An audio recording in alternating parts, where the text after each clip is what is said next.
right, moving on with the nervous system today. Jumping right back in after our 4-day break. Yeah! I know, right? Well, we were gonna have a 5-day break, but then snow happened. I saw a snow Thursday. Can't we, right? Okay, now it's on. It's away now. Because I just, with Thursdays this year, I would believe it was work. Alright, so today we're going to talk about sensory or afferent neurons. And again, these are the ones that are carrying the impulse from the receptors to the central nervous system. So there are some of these that will sound familiar because we talked about them during the skin unit. And we talked about the different receptors that our skin has. So the sensory neurons are carrying the messages from the surface of something toward the central nervous system. And these consist of a couple different types. The free nerve endings, which are for pain. The Meissner corpuscles, which are for touch. And then the lamellar corpuscles, also known as Pacinian ones, that are deep pressure. And hopefully these sound familiar because we did talk about them in the skin unit. So if it's just a nerve ending that just ends, that's a pain receptor. So when you get cut or you get hurt or something, those free nerve endings are what is being activated. The Meissner corpuscles are the ones that are closer to the surface that help with the sense of touch. So if you're just touching something, doesn't hurt, but you can feel something soft or you can feel something hard or rough or scratchy, those are all the Meissner corpuscles. Now if you press on something and you feel that deep pressure, that's the lamellar or Pacinian corpuscles. So different receptors for different sensations.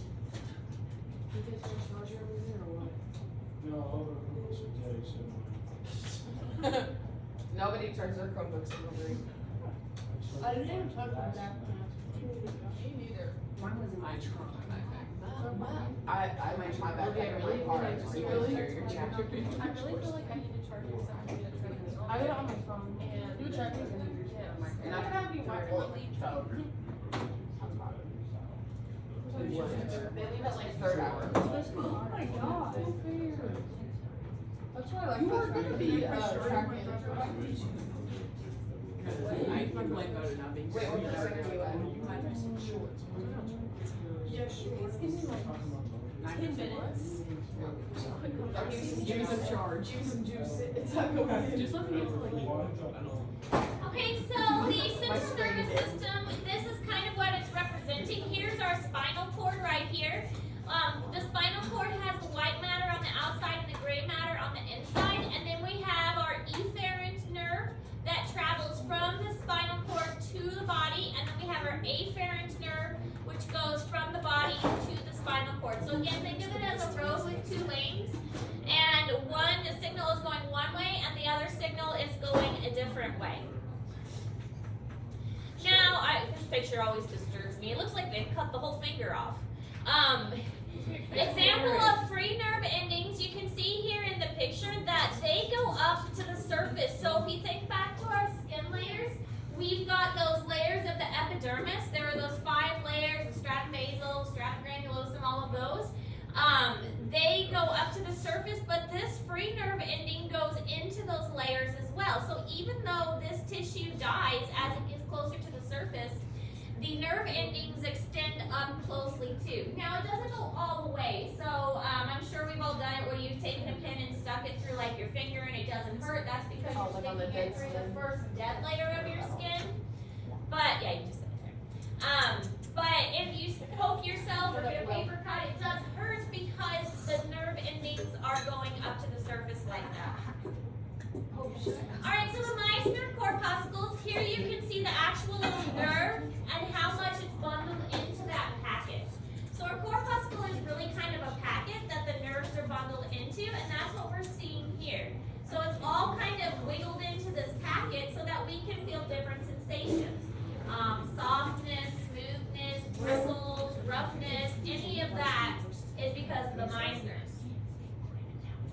The Pacinian corpuscles are the ones that sense pressure, so you can feel that pushing on your skin. We did this with the skin receptor lab where we poked our skin with like toothpicks and we were able to feel where the pain ones were and where the different pressures were and things like that. Alright, we also have some that are around our tendons. You're not going to be responsible for knowing this one, but these are proprioreceptors and the Golgi tendon organ. So proprioreceptors help us locate where we are in space. And we'll talk about that more with when we talk about the parts of the brain and how our brain functions and which parts of the brain does what. But proprioreception is the ability to like close your eyes and know where your arm is. Even with your eye closed, you could touch your belly button without having to look because you have a sense of your body in space. And that's what proprioreceptors do. Muscle spindles, that's another proprioreceptor. Also not one you're going to need to know for the test, but also another sensation. This one is another afferent neuron, but it's helping you sense your body in space. Again, you know where your hand is even with your eyes closed. All right, now there are two terms that go along with the responsiveness of these neurons. We've got irritability and conductivity. Irritability is the ability to respond to a stimuli and convert it to a nerve impulse. How sensitive is it? That's what irritability is. Some nerves are more sensitive than others. Some of them, like the sense of touch, is very sensitive. So that one would have really high irritability. Conductivity is the ability to transmit the impulse to other nerves or muscles or glands. So how good is it at conducting? How good is it at transferring that information? That's what conductivity is. So irritability is how sensitive, and conductivity is how good is it at transferring.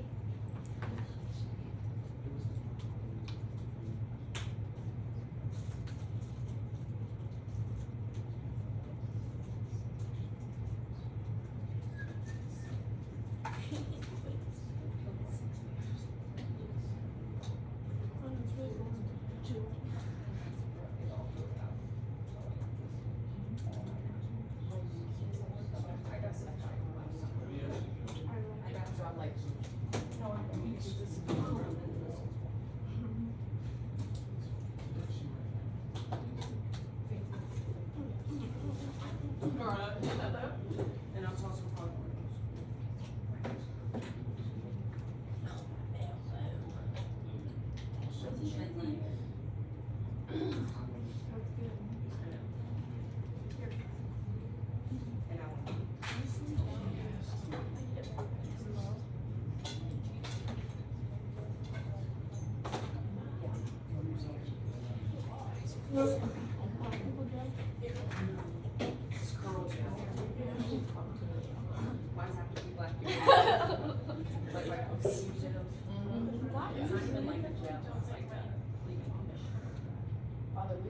I'll ask Have a him. vote.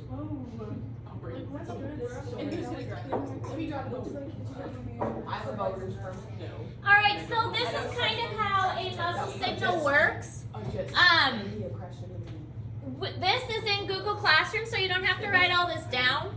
But it's kind of confusing how a muscle actually contracts. So I tried to put it in a very simple way. So electricity is basically a combination of positive and negative ions. So positive and negative ions, if you think of positive and negative charges, that's what electricity really kind of is. So remember, think about back to when we learned about magnets in elementary school. The opposites attract. Well, it's the same that's true for ions. A positive and a negative ion are going to be attracted to each other, and two negative ions are going to repel each other. So kind of using this principle, we're able to transmit information down the neuron by using this positive and negative potential. The plasma membranes have ion channels that allow some things to pass through. We very briefly talked about osmosis and diffusion and how there are membranes that allow things to pass through, but some things are too big. Well, these ions are usually small enough that they can pass through unless they're attached to something that is bigger, like calcium, for instance. Calcium is pretty big. Potassium and sodium are also pretty big. So those ions need help getting through the membrane. So sodium and potassium, they travel back and forth through those channels, and that acts as a signal that gets passed along. As this signal gets closer to the synapse, remember the synapse is the end of where that muscle muscle touches the nerve, the calcium gates are going to open. And we talked about how calcium is important on the muscle for the actin and myosin filaments. So as the calcium gates open, it tells our body to respond in a certain way. So basically it's a chain of events kind of thing. So we're starting off with this positive and negative interaction, the sodium and potassium going back and forth to transfer the signal down the neuron. Then when it gets to the synapse, the calcium is going to be released, and this stimulates the muscle to move those actin and myosin filaments in order to open up the binding site so the muscle can contract. So here we can see the actual synapse, and remember we have the synaptic cleft. This is our axon. These are the little vesicles. Remember vesicles, when we learned about cells, those were like little bubbles in the cell. So a lot of times it's produced by the Golgi body. There's lots of mitochondria in this area as well. So the action potential comes to the synapse area. It signals these vesicles, which has something called neurotransmitters. The neurotransmitters are released and picked up by the receptors. We have, here's a closer view of it. So we've got these neurotransmitters, and this is in Google Classroom, that are released. So the neurotransmitters are the little green dots, and they go into the synaptic cleft. And then we've got these pumps that line the membrane, and these transmitters bind to the outside of that to open up the pump. So if it is bound to the surface, then it opens up. But if there isn't one bound, then it's closed. So these aren't going to open until these neurotransmitters are released. Once that gets bound to a protein, then it's going to open up that channel to allow other things to go through. Okay, so we're going to watch this video that kind of explains the process, because sometimes it helps to see the actual movement of the process in order for it to make a little more sense. A nerve impulse is an electrical current that travels along dendrites or axons due to ions moving through voltage-gated channels in the neuron's plasma membrane. Voltage-gated channels open and close in response to an electrical voltage, so they are affected by changes in electrical charge around them. When a neuron is at rest, a charge difference is maintained between the inside and outside of the cell. This charge difference is produced and maintained largely by active transport using sodium-potassium pumps. The pumps send sodium ions out of the cell and bring potassium ions in. While other channels allow some flow of potassium ions back out of the cell, the sodium ions cannot easily get back in to replace the lost positive charges. The overall result is that the exterior of the cell has a net positive charge and the interior has a net negative charge. The difference in charge between the interior and exterior of the cell is called the resting membrane potential. A nerve impulse begins when a stimulus disturbs the plasma membrane on a dendrite, causing sodium channels to open. Sodium ions flow into the cell, lessening the charge difference at that location. If the change is enough, it will cause nearby voltage-gated sodium channels to open. This allows so many sodium ions to flood into the cell at that location that the membrane there is depolarized, with the local region inside the cell having a net positive charge and the outside of the cell having a net negative charge. This affects neighboring voltage-gated sodium channels, which then open, moving the depolarization along the membrane. This moving depolarization is called an action potential. Changes occur behind the action potential to restore the resting membrane potential. The voltage-gated sodium channels close and voltage-gated potassium channels open. This allows a rapid flow of potassium ions out of the cell, repolarizing the membrane so that the inside is again negative and the outside positive. This is followed by use of sodium-potassium pumps to fully restore the resting membrane potential and to reestablish proper concentrations of sodium and potassium ions inside and outside of the cell.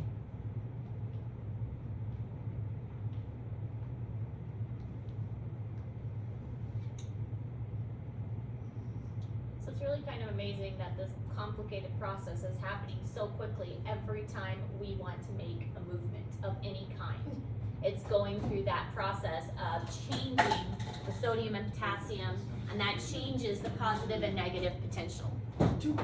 Okay, this is another example, and we're gonna watch this one as well, How because does the watching it pain you multiple times is experience when you good. burn your hand result so quickly in an action by your muscles? Many animals respond to environmental stimuli using specialized cells called neurons. A stimulus is detected by sensory receptors, and the body responds through motor effectors. These cells working together allow you to respond very quickly to threats. When you touch something hot, heat receptors of a sensory neuron detect the stimuli and send the information of heat to an interneuron in your central nervous system. From there, a motor neuron sends a response from your central nervous system to the skeletal muscles in your arm, causing them to contract and pull your hand away. The fundamental process of neural transmission that underlies this action occurs in all neurons of the body. Neurons transmit this information through changes in the electrical potential of the membrane by the movement of ions across the membrane. An electrochemical gradient governs the movement of these ions, resulting in an electrical impulse. The resting membrane potential in a neuron, when the cell is not firing an impulse, is established by the unequal distribution of sodium ions outside of the cell and potassium ions inside the cell, making the outside of the cell more positively charged compared to the inside. The electrochemical gradient is established and maintained by an enzyme called sodium-potassium ATPase. When a neuron is stimulated, sodium ion channels open and sodium ions flow into the cell. This leads to a change in the electrical potential across the membrane called depolarization. The depolarizing electrical potential travels down the dendrites and over the cell body. Multiple electrical potentials will combine at the axon hillock in a process called summation. If the depolarization is large enough, an action potential is triggered. Action potentials are all or none electrical impulses that maintain their amplitude and strength down the length of the axon. The action potential travels down the axon when the depolarization of an area of membrane causes adjacent voltage-gated sodium ion channels to open. The influx of sodium ions results in membrane depolarization along the membrane. After a short delay, potassium ion channels open and potassium ions flow out, repolarizing the membrane. For the neuron to fire again, the resting membrane potential needs to be reestablished. Sodium-potassium ATPase is used to move sodium and potassium ions against their concentration gradients, reestablishing the resting membrane potential. As the action potential moves down the axon, ions are diffusing only a short distance, allowing the signal to move quickly. At the axon terminal, the electrical impulse passes to another cell at a cellular connection called a synapse. The space between the presynaptic neuron and a postsynaptic cell is called the synaptic cleft. The presynaptic neuron contains signal molecules called neurotransmitters that are packaged inside vesicles. When an action potential reaches the end of a neuron, neurotransmitters are released by exocytosis from the neuron into the synaptic cleft. Neurotransmitters bind to the adjacent cell at receptor sites attached to ion channels. The channels open, allowing the movement of ions into or out of the effector cell, which alters its membrane potential, thereby transmitting the signal from the neuron to the effector cell. Because nerve impulses move very rapidly down the axon of a neuron and move from cell to cell across synapses, you react quickly to a stimulus, like burning your finger. Okay, So if we look at this, it's important to remember that there's a lot of ATP that's going on in here. Energy is necessary for this to work. Our body has to have energy. If we don't, then that's why we appear kind of sluggish, because our nerves cannot respond as quickly as we could if we have more energy. The sodium and potassium pumps, the other thing to remember with that is that with osmosis and diffusion, our body wants to maintain homeostasis. So it likes to have the same number, the same concentration on both sides. But the reason that these pumps are doing what they're doing is because they're trying to concentrate a lot of something on one side and a lot of something else on the other side. And that imbalance is what allows the signal to pass. So it all comes back to homeostasis. All right, so reflexes are rapid, predictable, and involuntary responses to a stimuli that occur over neural pathways called reflex arcs. Sometimes our body cannot wait long enough to get the signal all the way to our brain to tell our brain, or for our brain to tell us what to do. Sometimes we need to respond fast. And that's why if you touch something hot, you generally jerk your hand away and then you feel the pain later. Because these reflex arcs are designed to protect us. By the time that if you touch something hot and then it went up to your brain and your brain said, ow, that's hot, and then it goes back down, you'd already burnt yourself. But these reflex arcs are there to protect us and help us to respond very quickly without it having to travel all the way to the brain and then all the way back. So a lot of times this is only going to go to the spinal cord and then back out from the spinal cord. So it's a much faster process and again a survival technique for us. So there are two types. There's the somatic and the autonomic, and we'll talk about each of those.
Alright, so somatic reflexes are involuntary stimuli of the skeletal muscles. So this is like pulling your hand away from a hot object. You do this without thinking. Your body does it before you even register pain because it is a survival technique. So it goes to the spinal cord very quickly and then it comes right back to the muscle saying move that hand away. Then we have the autonomic nervous system, and these regulate the activity of smooth muscles, the hearts, and the glands. So example is like the digestive tract, for instance. The digestive tract helps to like make our body move and process our food. Then we've got the heart and the blood pressure, glands, all of that is regulated by the autonomic nervous system. Regulates the activity of the smooth muscles. So this is happening automatically. Our brain does help with it, but only to an extent.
We can't? No, most likely she say that. When is information coming? But if she, no, but if she does, no, if she says that we can, I'm still doing it. I want it. Dude, I can find it. Yeah, no, I'm paying someone. Here. Go to share with me. It's literally just anatomy semester 2.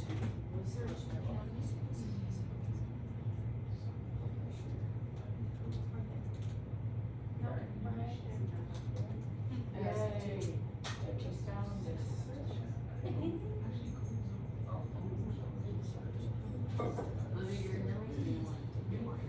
Yeah, I'm gonna. Why would you do that? Red. Sparky. Oh, Remember Yeah, that was not good. Yeah. When Mark tried to dye my hair purple, I didn't know it was red. I don't remember that. I cried so It was just bad. like, don't move it yet. Oh. It was. I can go back. I do remember. There. I cried so bad. I thought it was funny. That's rude. I wanted to get mine dark. It looked so bad. I dyed my bottom here. It was good. Not like a dark. Okay. I tried doing my blue. But neither did I. Okay, so this shows the response. Now, if you've ever gone to a doctor and they hit you on the knee, that's one of the reflexes they're testing. They're testing to see if that response from the leg goes back to the spinal cord. You notice it's not going to the brain. It is two nerves that it's really connecting to. One goes into the spinal cord and then goes right back out. And that's what allows that response to happen so quickly. That's why it's called a reflex. You don't have to think about it. Your body just does it. So a 2-neuron reflex arc is 1 neuron there, 1 neuron back, and it's really fast, and it's something that it doesn't even go to the brain. We don't even think about it. There are 3 neuron reflex arcs, and basically we have 1 neuron that goes to the spinal cord, then we have this little intraneuron connection, and then we have a neuron that goes back. So again, it's another quick, fast way our body responds. This time it just takes 3 total neurons. And it happens so quickly as a survival mechanism to us. It's something to help our body survive, in this case, get away from heat, so that our body can respond quickly without thought, without us having to process it. All right, any questions about any of that? Nope. For your test, you will need to be able to understand the process of nerve transmission enough to be able to describe it. And that's why those videos are helpful. If you're kind of confused about the sodium and potassium pumps and that kind of thing, I'm not expecting you to be able to describe it in really, really detailed formation, but I want you to understand it's a combination of the positive and the negative ions, the sodium and potassium moving back and forth. It goes to the synapse. The synapse releases neurotransmitters. That signals whatever it's connected to respond. So you'll need to be able to describe something like that for the test. Make sense? Yep. Watching those YouTube videos over and over again would probably be a helpful way to help you understand that. All right, you have a new assignment today. Your grades are mostly updated, but a lot of people turn in things late because it was spring break, so I'm gonna go back through and double check it before I actually post anything. So they will be posted sometime today. But you're going to have a new assignment, which is the nervous system fill in the blank. This will be due on Friday, just like all our other assignments. It will take a combination of your student notes, which are, of course, in Google Classroom, the notes you're taking in class, and probably Google. All 3 of those will help you with that fill in the blank. Questions? All right, get to work. Huh?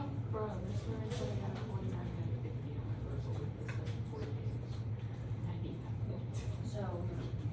Do you need 1 point? Yes.